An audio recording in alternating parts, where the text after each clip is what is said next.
अस्सलाम वालेकुम दोस्तों। तो आज की वीडियो में हम बात करेंगे कि जब भी आपके 1000 सब्सक्राइबर और 4000 घंटे का वॉच टाइम पूरा हो जाता है तो आपको यूट्यूब की तरफ से एक ईमेल आता है जिसमें लिखा होता है कि your channel is not monetising yet.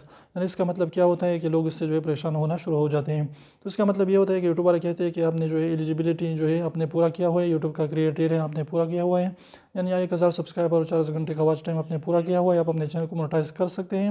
लेकिन वो कहते हैं कि अभी हम आपके लिए मोनेटाइज नहीं कर रहे हैं, लेकिन आपने अगर आप कर सकते हैं, अगर आप अप्लाई करना चाहते हैं तो आप अपने चैनल को मोनेटाइज कर सकते हैं। यानी इसका मतलब ये नहीं होता कि आप अपने चैनल को मोनेटाइज नहीं कर सकते। यूट्यूब वाले कहते हैं कि हम नहीं कर रहे हैं लेकिन आप कर सकते हैं, अगर आप चाहते हैं तो आप अपने चैनल को मोनेटाइज करें। तो इससे जो कुछ भी परेशानी की बात नहीं होती, आप अपने चैनल को जो है अप्लाई करें मोनेटाइजेशन के लिए, आपका चैनल ज़रूर मोनेटाइज होगा। तो ये छोटी सी वीडियो आपको पसंद है तो प्लीज़ वीडियो को लाइक कर दीजिए, चैनल को सब्सक्राइब करना ना भूलें और रेड वाले सब्सक्राइब को ज़रूर दबाएं, बिल्कुल फ्री है, एक भी इसका पैसा नहीं लगता। तो अब एक सेकंड निकाल लीजिए, उसको प्रेस कर लीजिए।